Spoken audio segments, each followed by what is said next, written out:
আসসালামু আলাইকুম ওয়া রাহমাতুল্লাহি ওয়া বারাকাতুহু।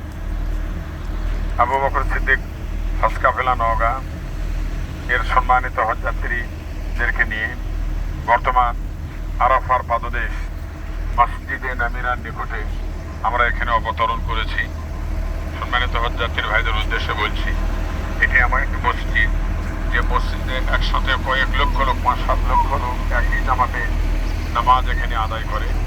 বছরে একটাই মাত্র দিন, যেটি হলো আপনার 9 জিলহজ।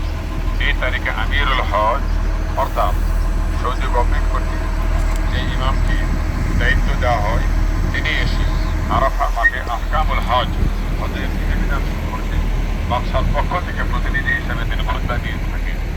সেই জায়গায় এসে আজকে আপনাদেরকে নিয়ে আমি দাঁড়িয়েছি। এই জায়গাটার নাম হচ্ছে মসজিদে নামিরা। এই মসজিদে নামিরা আরাফার দিনে আমরা অনেকে আসার চেষ্টা করতে পারি, কিন্তু আসা সম্ভব হয় না। সুতরাং আমরা এই মসজিদটা আমরা এখানে দেখলাম। এখানে যে আমাদের এই সময় কোনো নফল নামাজ পড়তে হবে এর কোনো বিধান নাই। মাত্র একটি দিনের জন্য এই মসজিদটা খোলা হয়। একটি দিন, অনলি হজের দিন, বছরে একদিন, সেটা হচ্ছে কোন তারিখ বলেন?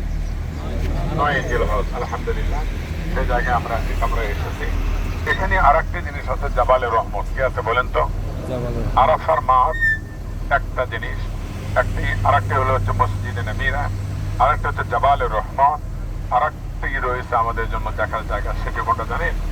অর্থাৎ আরাফা জাবালে রহমত থেকে শুরু করে মুজদালিফা মিনার পাহাড়ের গা ঘেঁষে একটা ঝর্ণা আছে। এই ঝর্ণাটাকে বলা হয় নাহারে জুবাইদা। কি বলেন তো? নাহারে জুবাইদা।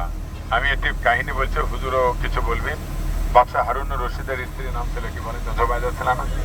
তো ওই সব প্রচন্ড তাপ, গাছগাছরা ছিল না, মানুষ পানির জন্য তার কলজা ফিরে যেত। এক সময় হারুনুর রশিদের স্ত্রী বিবি জুবাইদা, উনি স্বপ্ন দেখছেন। স্বপ্নটা কি ছিল জানেন? সব স্বপ্নের ব্যাখ্যা কিন্তু খারাপ না। আমি স্বপ্নের তাবিরের উপরে একদিন হুজুর আর আমি আলোচনা করি, শুধু স্বপ্নের উপর। তো স্বপ্ন উনি দেখলেন যে গোটা দুনিয়ার মুসলিম পুরুষেরা বাদশাহ হারুনুর রশিদের স্ত্রী তার সাথে চলাফেরা করতেছে। স্বপ্নটা খারাপ না ভালো বলেন তো? না না না, ব্যাখ্যা লয়, আপাতত স্বপ্নটা খারাপ। হ্যাঁ, জাহারাতান খারাপ, বাতিনিয়াতান ভালো। উনি সেই সময় আলাউদ্দিন নামক একজন ব্যক্তি ছিলেন, তিনি সম্পর্কে তার ভাসুর হতো না, স্বপ্নের ব্যাখ্যা ভালো জানতেন। হারুনুর রশিদ এর স্ত্রী বিবি জুবাইদা এই কথাটা তাকে বলে কি করে একটা মহিলা মানুষ। ও তখন ওর একটা গোলাম, একটা চাকরানি দেয়া বলেছে যে তুমি যা বলো যে আমি এই ধরনের একটা স্বপ্ন দেখছি, কেমন হতে পারো ব্যাখ্যা। যে স্বপ্নের কথা তাকে বলেছেন, বলছেন এই স্বপ্ন তুমি দেখতে পারো না, স্বপ্ন দেখতে হারুনুর রশিদের স্ত্রী বিবি জুবাইদা। সুবহানাল্লাহ বলবেন না? তো বলছে ওকে আসতে হবে। ও যখন চলে আসলো, আসার পর বলে তুমি কি সংক্ষিপ্ত বলছি, স্বপ্ন দেখতে পাচ্ছে? হ্যাঁ। বলছে স্বপ্নের অর্থটা হলো এই যে গোটা মুসলিম দুনিয়ার লোক আপনার কাছ থেকে একটা ইস্তেমতা, একটা হাত, একটা কল্যাণ, একটা উপকার তারা আপনার কাছ থেকে চাচ্ছে। তো উনি বললেন যে আমি একটা মহিলা মানুষ, গোটা মুসলিম দুনিয়ার মাঝে আমার কল্যাণটা কি করে, এটা কিভাবে আমার সক্ষমতা আছে। তখন উনি পরামর্শ দিলে, দেখেন আরাফা মিনা মুজদালিফা, এই মাঠে যদি আপনি একটা নহর যদি আপনি করে দিতে পারেন, তাহলে বছরে একবার মানুষের আরাফা মিনা মুজদালিফা 5 দিন আমরা থাকবো না? হ্যাঁ, এই 5 দিন যদি আপনি পরিশোধিত একটা পানির ঝর্ণা যদি চালু করে দিতে পারেন, তাহলে এই পানিটা মানুষ খাবে আর আপনার এই কল্যাণটা গোটা দুনিয়া ব্যাপী ছড়িয়ে পড়বে। সুবহানাল্লাহ। কথা বুঝলেন?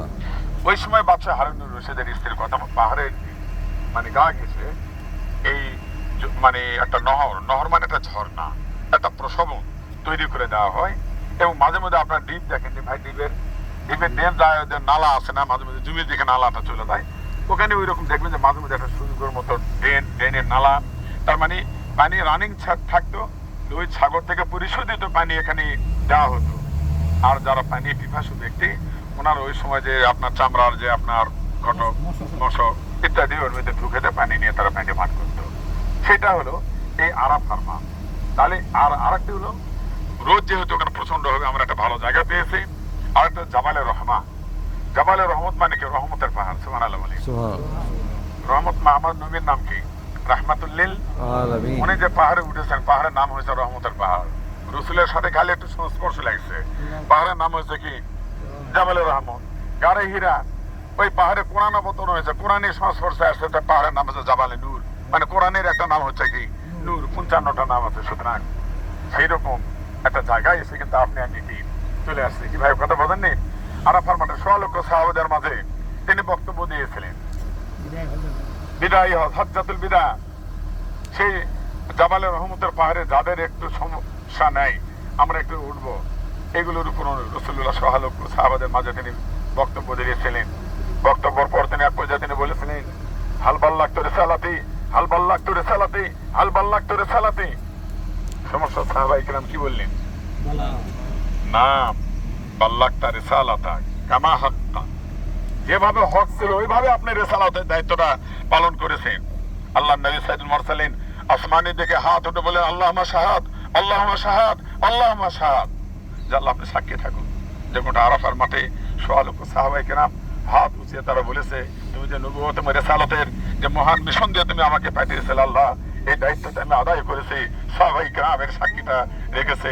আজকে সেই সাহাবায়ে কেরামদের কাছে নবী করিম সাল্লাল্লাহু আলাইহি সাল্লাম বললেন, ফালিউবাল্লিগ শাহিদ আল গায়বা, তোমরা আজকে যে 100 লক্ষ সাহাবায়ে কেরাম এখানে উপস্থিত আছো, দ্বীনের এই মিশন নিয়ে অনুপস্থিত গোটা দুনিয়ায় যত মানুষ আছে তাদের কাছে তোমরা দাওয়াত নিয়ে তোমরা ছড়িয়ে পড়বে। সেই দাওয়াতের বদৌলতে বাংলাদেশ থেকে ইসলাম পেয়েছে। আমরা আজকে কি আমরা আসছি, সেই সমস্ত মহান সাহাবাদের প্রতি আমাদের অবশ্যই সম্মান এবং শ্রদ্ধা, তাই নাকি বলেন আপনারা? আজকে আমরা সেই জায়গায় যাবো, বিস্তারিত কথা যেহেতু গাড়ি থেকে বলা যাবে না। তাহলে এই জায়গাটা কি বলেন তো? মসজিদে কি? মসজিদে নামিরা, বিশাল মসজিদ, দেখেন ওই সাইড মধ্যে কত ঢুকিয়েছে। এই সাইডে যেদিন আমরা আরাফা থেকে আসবো না ভাই, আরাফা